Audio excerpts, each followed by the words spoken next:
Assalamualaikum warahmatullahi wabarakatuh. Halo teman-teman sahabat lebah dimanapun Anda berada. Jumpa lagi dengan saya Riyandi Linglung di channel Lebah Madu Jawa. Nah oke teman-teman, di kesempatan kali ini saya mau membahas soal hasil-hasil dari lebah madu, lebah apis cerana dan lebah trigona ya teman-teman. Jadi rata-rata yang sudah banyak orang tahu untuk lebah madu itu hanya menghasilkan madu ya, padahal tidak hanya madu saja teman-teman. Jadi masih banyak hasil-hasil yang lain yang dihasilkan oleh lebah madu, khususnya lebah apis cerana dan lebah trigona ya. Nah oke, jadi simak terus video ini sampai selesai.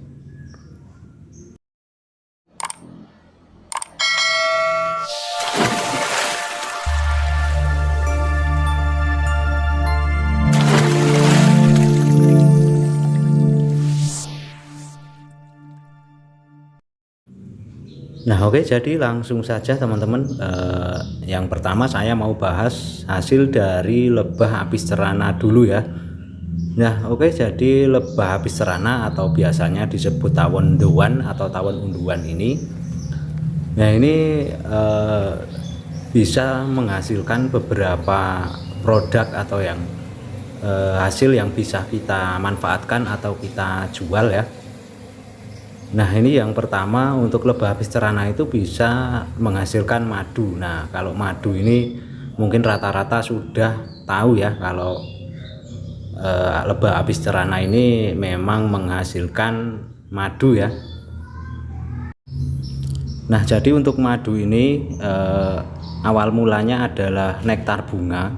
Jadi lebah itu mengambil nektar bunga dan akan disimpan di dalam perut si lebah itu, dan akan diproses juga di dalam perut lebah itu, ditambah dengan enzim atau nutrisi-nutrisi yang memang sudah diracik sama si lebahnya itu, dan nanti akan disimpan di dalam sarang mereka ya, dijadikan bahan makanan utama mereka ya.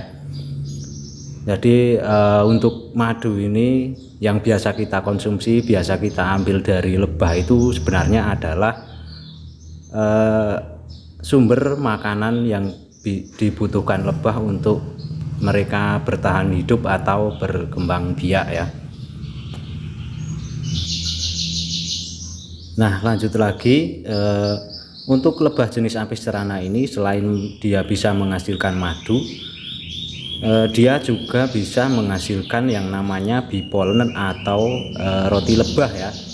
Nah jadi untuk bipolen atau roti lebah ini awalnya dari serbuk sari bunga ya teman-teman. Jadi yang biasanya kalau lebah itu mengumpulkan nektar dan serbuk sari bunga ya, kalau pas mereka itu hinggap di bunga itu. Nah selain mereka mengumpulkan madu, mereka juga mengumpulkan yang namanya serbuk sari bunga, yang nantinya akan mereka proses juga, akan ditambah dengan enzim-enzim yang itu biasanya sangat bagus sekali untuk kesehatan manusia ya. Nah ini awalnya dari serbuk sari bunga yang mereka ambil, dan nantinya akan mereka simpan di dalam sarangnya ya. Nah ini adalah penampakan ketika bipolen atau roti lebah itu disimpan di dalam sarang lebah ya. Ini yang terlihat warna oranye-oranye ini adalah serbuk sari bunga yang ini sudah diproses sama lebahnya. Biasanya dibawa di kaki itu, yang dibawa di kaki lebah itu ketika mereka bekerja, nah itu adalah bipolen atau serbuk sari bunga yang mereka ambil dari bunga-bunga. Nah ini setelah saya keringkan jadinya seperti ini. Nah ini untuk bipolen ini juga dipercaya sangat berkhasiat sekali untuk pengobatan atau untuk jamu ya. Nah ini dari dulu sebenarnya sudah banyak dimanfaatkan oleh manusia, tapi masih banyak yang sepertinya belum tahu ya untuk bee pollen ini berasal dari apa? Nah, itu bee pollen itu berasal dari serbuk sari bunga yang diproses atau diambil sama lebah madu dan akan ditambahkan dengan enzim-enzim yang baik yang nantinya bisa kita manfaatkan juga selain madunya.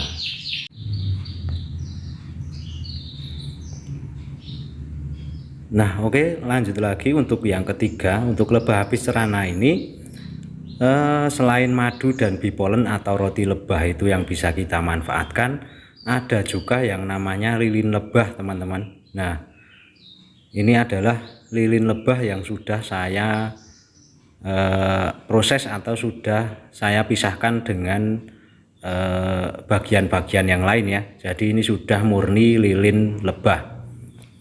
Nah, untuk lilin lebah ini sendiri, ini awal mulanya dari sarangnya si lebah itu sendiri, teman-teman. Jadi ketika saya panen madu atau saya panen bee pollen, nah itu sarangnya tidak saya buang ya, teman-teman. Sisa tirisan madunya itu biasanya saya olah menjadi lilin lebah atau biasa disebut juga beeswax atau lebih mudahnya lilin lebah sajalah.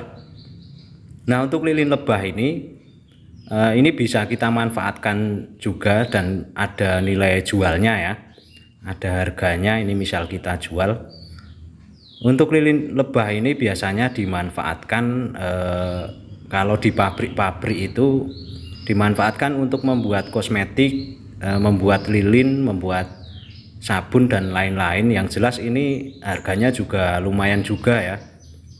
Harganya lumayan, jadi sayang sekali kalau untuk lilin lebah ini tidak kita manfaatkan ya.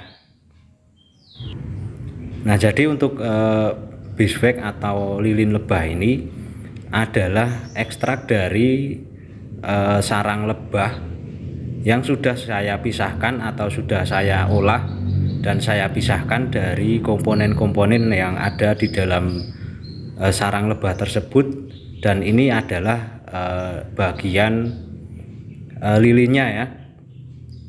Nah, jadi untuk lebah jenis apis, misalnya apis cerana, apis mellifera dan lebah apis dorsata itu sarangnya bisa kita manfaatkan dengan cara kita ambil ekstrak lilinnya ya.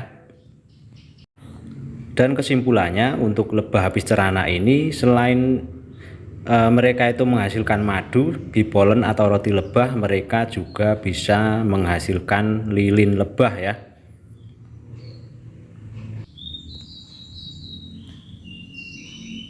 Nah, teman-teman, setelah saya bahas soal lebah apis cerana, kali ini saya bahas hasil dari lebah trigona atau biasa yang disebut lebah kelanceng atau kelulut, atau kalau di daerah Jawa Barat itu namanya lebah tewel, atau rata-rata memanggilnya itu lebah trigona ya.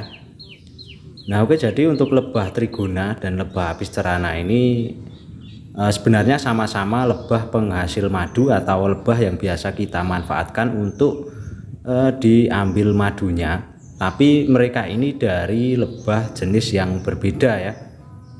Sama-sama menghasilkan madu tapi jenisnya berbeda, dan di sini hasilnya lumayan berbeda juga untuk lebah apis cerana dan lebah trigona ini, teman-teman. Nah, ini selanjutnya untuk lebah trigona ini sama halnya dengan lebah apis cerana ya. Lebah trigona ini juga menghasilkan yang namanya madu ya. Nah, untuk madu lebah trigona ini biasanya lebih encer daripada lebah apis cerana. Kenapa? Karena untuk lebah trigona itu dari nektar mereka tidak dikurangin kadar airnya, tapi cuma ditambah dengan enzim-enzim yang tentu saja lebahnya lebih tahu ya enzim yang ditambahkan ke dalam madu tersebut. Dan untuk perbedaan lainnya, untuk madu dari lebah trigona atau lebah kelanceng ini memiliki rasa yang cenderung keasaman atau rasa yang kecut ya. Nah, ini jadi berbeda sekali dengan lebah apis cerana yang biasanya menghasilkan madu dengan cita rasa manis dan cenderung ke pahit ya. Kalau lebah trigona ini bisa juga pahit, tapi untuk rasa asamnya atau tingkat keasamannya lebih tinggi daripada lebah jenis apis cerana ya. Nah, lanjut lagi untuk lebah trigona atau lebah kelanceng ini hampir sama dengan lebah apis cerana. Lebah trigona ini juga menghasilkan yang namanya bipolen atau roti lebah yang awal mulanya dari serbuk sari bunga ya. Nah, ini untuk bipolen dari lebah trigona ini juga bisa kita manfaatkan, bisa kita keringkan juga untuk nantinya akan dibuat obat atau jamu. Nah, itu biasanya dimanfaatkan untuk obat atau jamu. Dan untuk bipolen dari lebah trigona ini rasanya sangat berbeda dengan bipolen dari lebah apis cerana ya. Untuk lebah trigona ini bipolennya memiliki rasa cenderung asam, mirip dengan madunya.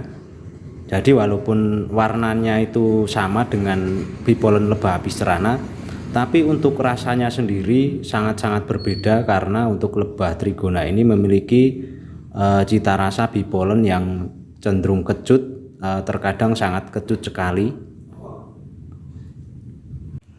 Dan untuk bipolen dari lebah trigona ini sekarang sudah mulai saya manfaatkan, mulai saya panen dan saya keringkan agar bisa disimpan di dalam jangka waktu yang lumayan lama ya. Nah, selanjutnya untuk hasil dari lebah trigona atau lebah kelanceng ini sebenarnya hampir sama ya dengan lebah apis cerana yang mereka menghasilkan madu, bipolen atau roti lebah atau serbuk sari bunga. Dan di bagian sarangnya untuk lebah trigona ini juga sangat-sangat bisa kita manfaatkan. Mungkin ini belum banyak orang yang tahu ya, mungkin sudah banyak mendengar yang namanya propolis. Nah, itu beberapa tahun ini propolis itu banyak beredar di pasaran ya.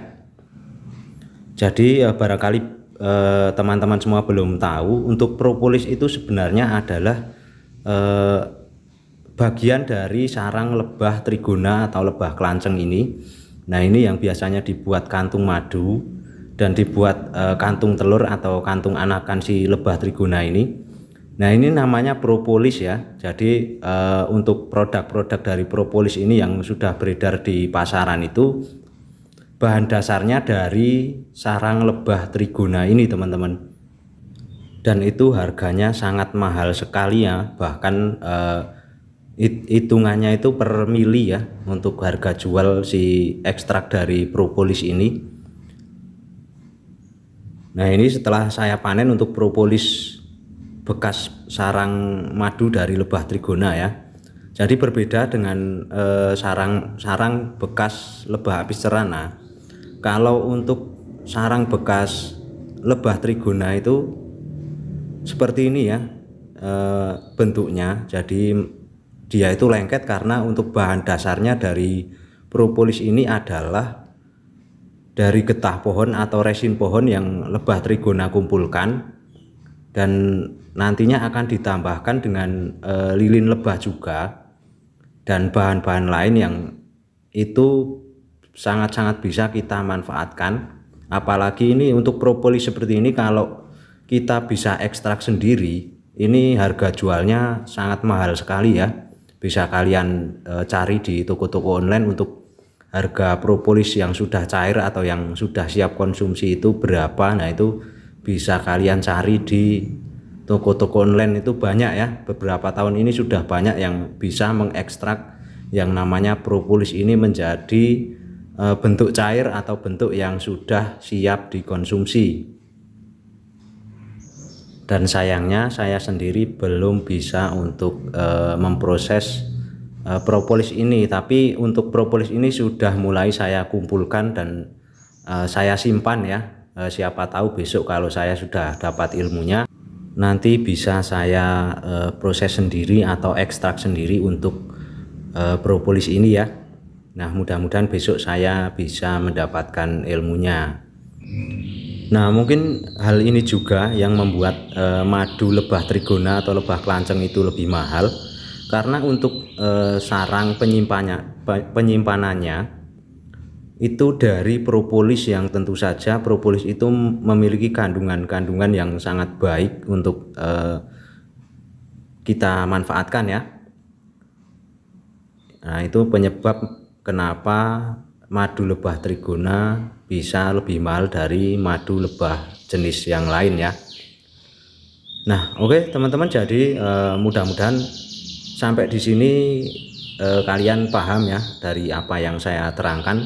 Jadi kurang lebihnya saya mohon maaf yang sebesar-besarnya. Bisa kalian browsing-browsing atau cari referensi dari tempat lain atau video lain, atau bisa kalian sharing-sharing di Google ya, biar bisa tahu lebih lengkap lagi atau lebih dalam lagi ya. Nah, oke teman-teman, mungkin untuk video yang bisa saya bagikan kali ini cukup sampai di sini ya. Sampai jumpa lagi di video-video saya berikutnya. Semoga dari video ini bermanfaat buat kita semua. Sampai jumpa lagi. Salam sahabat lebah, salam satu hobi. Semoga sukses selalu. Wassalamualaikum warahmatullahi wabarakatuh.